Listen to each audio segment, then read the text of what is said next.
Sir, अभी आपने तीर्थ यात्रियों के लिए एक खुशखबरी दी कि कैलाश मानसरोवर जाने के लिए अब आपको चीन और नेपाल नहीं जाना होगा, आप भारत की सड़कों से ही पूरा कराएंगे। थोड़ा इसके बारे में विस्तार से बताइए। ये जो पिथौरागढ़ से हमने ये नेपाल और चाइना बॉर्डर तक एक रोड बनाने का काम हाथ में लिया है, 85% पूरा हुआ है। बहुत कठिन है, वहाँ -8 डिग्री टेम्परेचर है। अभी उसको 3-4 महीने ही काम करने का सीजन मिल पाता कि वहाँ की परिस्थिति ऐसी है। तो ये मैं कोशिश कर रहा हूँ कि इस बार अप्रैल के बाद मैं भी वहाँ जाने वाला हूँ, तो जल्दी वो बन जाएगा।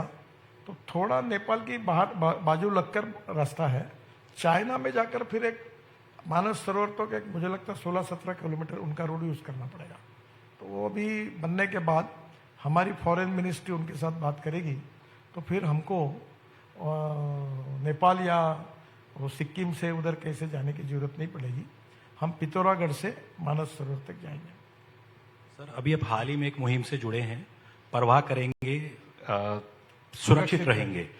तो ये मुहिम क्या आपको लगता है कि अब स्कूलों में जा जाके भी बच्चों को समझाना चाहिए? जैसे अनदर राउंड अभी वायरल हुआ था, एक बच्चे ने कैसे सड़क पर दुर्घटना की और उसके बाद, तो क्या वक्त आ गया कि स्कूलों में ही एजुकेशन दी जाए कि भैया इस तरीके से नहीं चलेगा? देखिए, ये शंकर महादेवन का गीत है, परवाह करे सुरक्षित रहेंगे, तो बहुत सुंदर है। कभी आप उसको देखिए, अभी मैंने मीडिया में हमने सब जगह भेजा है और उसको 12 लैंग्वेजेस में मैंने शंकर महादेवन को कहा वो तैयार कर रहे हैं और स्कूल में विशेषता बच्चों के लिए वो भेज रहे हैं। हम बड़े प्रमाण पर लोगों को जागरूक करने का काम भी हाथ में लिया है। बड़े बड़े सेलिब्रिटीज, फिल्म एक्टर, क्रिकेटियर सब हमको मदद कर रहे हैं, मीडिया के भी लोग मदद कर रहे हैं। मैं आपको भी कहूँगा कि रोड सेफ्टी, इसके लिए हमें निश्चित रूप से आप मदद करिए। अभी हम रोड का सेफ्टी ऑडिट भी कर रहे हैं, आईआईटी और इंजीनियरिंग कॉलेज के लड़कों को साथ में लेकर, और उसमें से जो स्पॉट्स है वो निकाल कर उसको सुधार रहे हैं। ये बहुत बड़ा काम है, कोशिश कर रहे हैं, पर हमें अभी तक जितनी चाहिए उतनी सफलता नहीं मिली है। 2014 से अब तक आप 1 लाख किलोमीटर से ज्यादा की सड़कों का जाल देश में बिछा चुके हैं। सबसे ज्यादा कोई ऐसा रोड या हाईवे जिसमें आपको सबसे ज्यादा दिक्कत पेश आई हो, जो पिछली सरकार मुमकिन नहीं कर पाई, नामुमकिन था, उसके लिए आपने मुमकिन कर दिखाया हो? देखिए, मैं उस सरकार को कोई आरोप नहीं लगाता जी, पर मैं जब मंत्री बना तो 3,85,000 करोड़ के 406 प्रोजेक्ट बंद पड़े थे। बंद इसलिए पड़े थे कि लैंड एक्विजिशन की केसेस कोर्ट में गई थी, इन्वायरमेंट फॉरेस्ट ने क्लियरेंस नहीं दिया, रेलवे के आरओ भी अटके हुए थे, कई कोर्ट में लोग चले गए थे, डिस्प्यूट थे, अतिक्रमण नहीं निकाला गया था। और हम लोग उस समय, मैं रात को 12 बजे तक बैठता था, अधिकारी, कॉन्ट्रैक्टर, कंसल्टेंट, बैंकर्स, ऐसी पब्लिक बड़े प्रमाण पे बैठती थी हमारे ट्रांसपोर्ट भवन में, और प्रोजेक्ट टू प्रोजेक्ट में बुलाता था। हमने 40,000 करोड़ के प्रोजेक्ट टर्मिनेट कर दिए और मुझे बताते हुए इस बात की खुशी है कि हमने भारतीय बैंकों को 3 लाख करोड़ के एनपीए से बचाया। बहुत कंपनियां बड़ी बड़ी, मैं नाम लूंगा तो आप विश्वास नहीं रखोगे, दिवाला पिटने की स्थिति में आई, कुछ लोगों ने पिट दिया, उनको बचाया। और अभी हमने ये तय किया कि 90% लैंड एक्विजिशन किए बिना, फॉरेस्ट एनवायरनमेंट क्लियरेंस साथ में रहे बिना हम अपॉइंटमेंट डेट ही नहीं देंगे। अभी वो प्रॉब्लम नहीं है, बहुत कम है, पर अभी ये दिल्ली जयपुर ये बड़ा कॉम्प्लिकेटेड था, इसको करते करते मुझे बहुत पसीना छूटा। मुंबई गोवा, यहाँ बहुत तकलीफें आई और ये किताब लिखा जा सकता है, इतनी तकलीफें आई, पर मुझे किसी को ब्लेम नहीं करना है। अब दोनों भी, ये दिल्ली जयपुर का भी काम चालू है और वो अभी जयपुर से किशनगढ़ वो भी करने का है, उसका भी मंजूर हुआ है। अब कॉन्ट्रैक्टर 3-3, 4-4 बार बदले, कुछ दिवाले पीटे, बैंकों ने पैसा खत्म ये कर दिया, अब बहुत से प्रॉब्लम्स आए, पर हमने पॉजिटिविटी रखकर लोगों की मदद की, जो हो सकता उसको चांस दिया, जो बिल्कुल बेकार था उसको टर्मिनेट करके बैंक गारंटी जब्त की, और हमने काफ़ी सुधार किए हैं।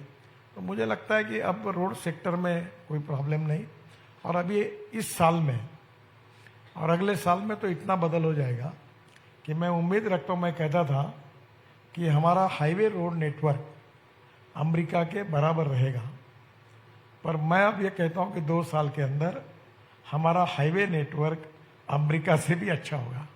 अभी दिल्ली से देहरादून 8 घंटे लगते हैं, आप 4-6 महीने के बाद 2 घंटे में जाओगे। हवाई जहाज बंद हो जाएगा। दिल्ली से जयपुर 2 घंटे में, दिल्ली से मुंबई 12 घंटे में। अभी मेरठ से दिल्ली 4 घंटे लगते थे, 45 मिनट हुआ। बेंगलोर से चेन्नई 2 घंटे में, मैसूर से बेंगलोर अब 1 घंटे में, पहले 4 घंटे लगते थे। ऐसे 38 ग्रीन हाईवे हम बना रहे हैं। और इसके कारण जो लॉजिस्टिक कॉस्ट है, जो हमारी 14 से 16% है, जो चाइना में 8 से 10% है, और अमेरिका और यूरोपियन कंट्री में 12% है। मेरा विश्वास है कि इस साल के अंदर जब हमारे हाईवे पूरे हो जाएंगे तो और फ्यूल, अल्टरनेटिव फ्यूल और बायोफ्यूल का उपयोग बढ़ेगा और इलेक्ट्रिक पर ट्रक आएंगे, तो मुझे लगता है कि हमारी लॉजिस्टिक कॉस्ट सिंगल डिजिट यानी 9% पे आएंगी। We will be more competitive for export, और हमारा एक्सपोर्ट 1.5 गुना बढ़ेगा। और जो प्रधानमंत्री कहते हैं कि आत्मनिर्भर भारत, ये इंडस्ट्री हमें आत्मनिर्भर भारत बनाने के लिए उपयोगी होगी। एक आखिरी सवाल आपसे पूछना चाहते हैं। 2014 से पहले एक दिन में जो एवरेज सड़क बनती थी वो 12 किलोमीटर के इर्द गिर्द में, अब आपने 3 गुना कर दिया है। पूरी मिनिस्ट्री का जोश हाई हो जाता है जब नितिन गडकरी जी मिनिस्टर बनते हैं। सर, मेरा मिनिस्ट्री से नाराजी है। मेरे पास पैसे की कमी नहीं है। अभी हमारे मिनिस्ट्री में 50,000 करोड़ एनएचआई को हमने इसलिए दिए कि तुम अपना लोन वापस कर लो, कोई जरूरत नहीं थी। अब पैसे का करेंगे क्या? पैसा खर्चा नहीं होगा तो क्या करें? अभी मैं रोड को मॉनिटाइज कर रहा हूँ, 5 लाख करोड़ का मॉनिटाइजेशन पड़ा है मेरे पास, तो करके बैंक में थोड़ी डिपॉजिट करूंगा। बोलो खर्चा करो, तो खर्चा करने के लिए रोड में अप्रूवल्स चाहिए, लैंड एक्विजिशन चाहिए। तो कोशिश है कि और इसकी स्पीड बढ़े। 40 किलोमीटर का टारगेट है मेरा। टारगेट जो है, डिक्लेरेशन नहीं बने तो आप न्यूज लगा दोगे कि गडकरी जी ने कहा 60। ये मेरी कोशिश है कि हमारा road network 60 kilometre per day पर जाए।